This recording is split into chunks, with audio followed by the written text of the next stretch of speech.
Dear finance professionals and students, welcome to podcast of FCA Deepak Rao, a practicing chartered accountant. Weekly digest for week 3 of October 2024. The government could soon expand the ambit of its stringent quality norms amid an increase in large-scale dumping of substandard steel, largely from China. It comes after a comprehensive review of local production and imports by the Steel Ministry in early October, which revealed the sector's increased vulnerability to global trade diversions. Stringent quality checks can stem the tide of imports as producers scour for markets amid sluggish demand and steep duties imposed by the US and the EU, which has increased risk of dumping into India. At present, import of multiple grades of steel is permitted despite quality control orders on the basis of a no objection certificate from the Steel Ministry. Reliance Industries is negotiating to acquire a stake in Karan Johar's Dharma Productions. This deal could enhance Reliance's foothold in India's content production industry. Dharma Productions is exploring strategic partnerships due to rising production costs and shifting consumer preferences towards OTT platforms. Reliance Industry Limited's acquisition would bolster its existing portfolio, including Jio Studios and Viacom 18 Studios. In a significant move to tighten GST compliance and prevent revenue leakage, the Central Board of Indirect Taxes and Customs has issued notification number 9/2024 Central Tax dated October 8, 2024. This notification mandates that the service of renting commercial properties by unregistered persons to registered persons will now fall under the reverse charge mechanism. The new provisions will come into effect from October 10, 2024.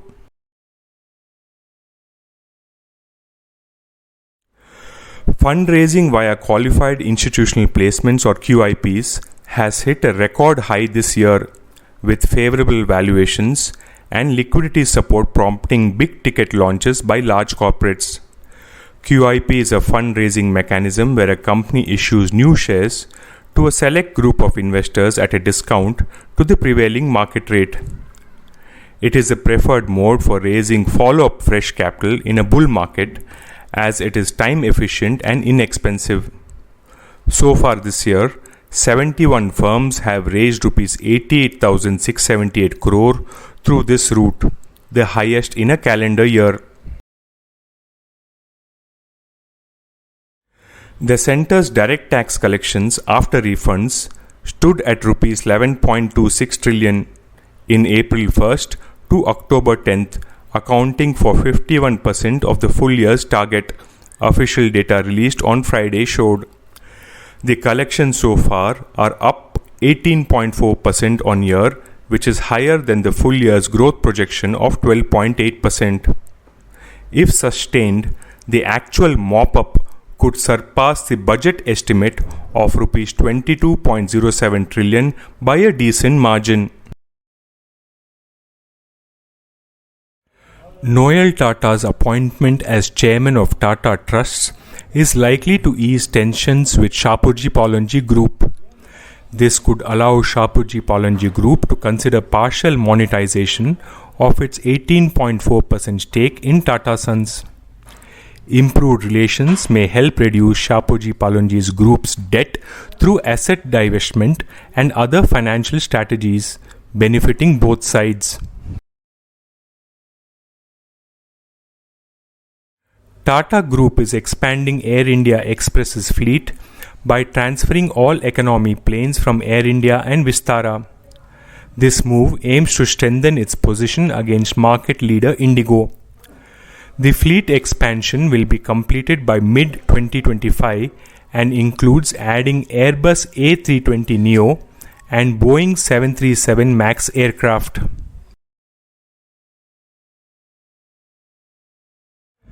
7 companies formed from the old Ordnance Factory Board are now profitable 3 years after corporatization. Previously, they had heavy losses.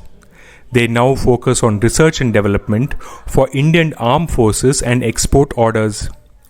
Yantra India Limited and Armored Vehicles Nigam Limited are among the top performers, posting substantial profits. India and the US are set to sign a Rs 34,500 crore deal to acquire 31 MQ-9B drones for the Indian Armed Forces. The agreement includes contracts for maintenance and acquisition. General Atomics plans to partner with Bharat Forge for components and establish a global drone maintenance hub in India. Earlier, IBBI wired circular dated 28 June 2024 directed the liquidators to file forms relating to the voluntary liquidation and liquidation process latest by 30th September 2024. In this regard, representations have been received from the liquidators and insolvency professional agencies for extending the date, citing the technicalities in the submission of the forms. Now, the IBBI has decided to extend the last date of submission of the forms till 30th November 2024. A grant of stock options to persons located in China, Hong Kong, and a few other countries is attracting the kind of scrutiny done for acquisition of shares by investors from such nations. The Reserve Bank of India demands government approval for offering ESOPs to employees in countries sharing a land border with India, per Press Note 3 provisions. Companies face rejection without approval, impacting staff in Pakistan, China, and other neighboring nations, despite grant stages not indicating ownership. State government controlled ports in India plan to invest over Rs 2 lakh crore to expand cargo handling capacity to 10,000 million tons annually by 2047. Gujarat aims to develop integrated port cities with Rs 1.5 lakh crore, while Andhra Pradesh plans Rs 50,000 crore investment by 2050, enhancing their existing and new port infrastructure. Earlier, SEBI-wide circular dated June 5, 2024 mandated the payout of securities directly to the client's demat account. The circular was to come into effect from October 14, 2024. In order to ensure the smooth implementation of the payout of securities directly to the client's demat account without any disruption to market players and investors, SEBI has now extended the timeline for implementation of the circular. The circular shall come into effect from November 11, 2024.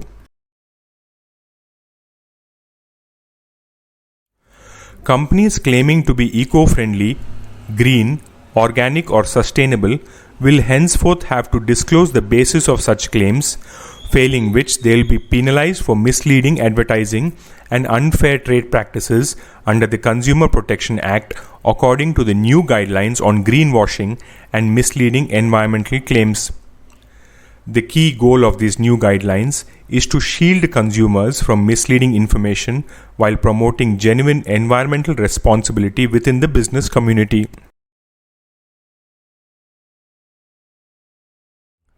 The Department of Telecommunications plans to waive the need for bank guarantees for deferred spectrum installments if telecom companies agree to pay an additional 3 months installments annually.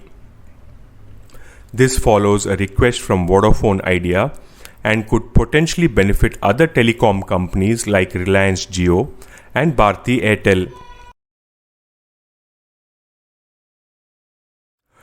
In the first half of this fiscal year, only Mahindra & Mahindra, Toyota Kirloskar Motor and Kia India saw sales growth among India's passenger vehicle makers. Utility vehicles continued to drive demand, while sale of small cars, particularly from Maruti Suzuki, Hyundai and Tata Motors, experienced declines. India Inc. is ramping up efforts to train new hires in response to the government's India Semiconductor Mission, aimed at establishing the country as a global semiconductor hub. Companies like AMD, Micron India, and Lam Research are implementing technical boot camps, mentoring programs, and university partnerships to address a significant skills gap. The Goods and Services Tax Network has introduced a new GST and e-services app now available on the Play Store, aimed at simplifying tax compliance for traders, business persons, and merchants. This innovative app allows users to easily trace the history of transactions linked to the GST identification number.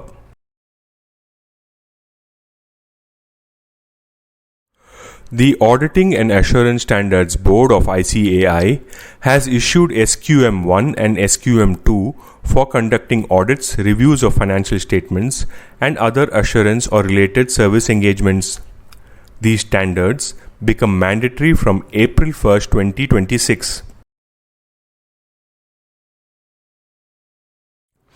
Via CBDT notification number 112/2024, the Income Tax Rules 1962 have been amended, introducing Form number 12BAA as the prescribed statement of particulars required under subsection 2B of Section 192 of the Act. Employees must provide these particulars to their employers who are responsible for making payments under subsection 1 of Section 192. The employer, in turn, shall deduct TDS on salary after taking into account the furnished particulars. Further, subsection 4 of Section 206C of the Act was amended to allow the credit of TCS to a person other than the collectee, such as a parent, in the case of a minor collectee, when the minor's income is clubbed with that of the parent. Accordingly, via CBDT notification number 114/2024, Rule 37I of the rules has been amended to allow credit of tax collected at source to a person other than the collectee in whose the hands the income of the collectee is accessible.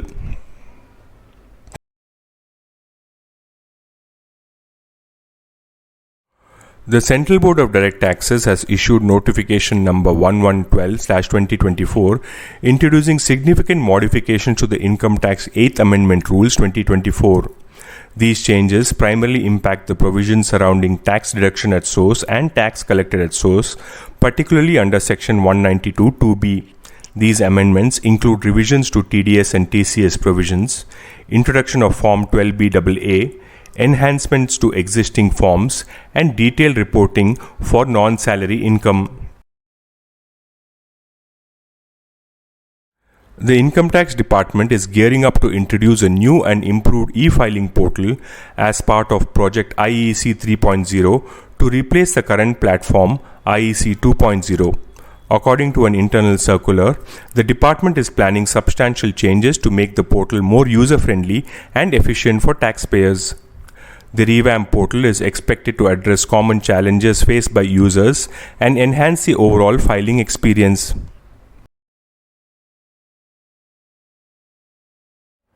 SEBI-wide Master Circular dated October 16, 2023 had specified the overall position limit at the trading member level to be higher of Rs 500 crores or 15% of the total open interest in the market.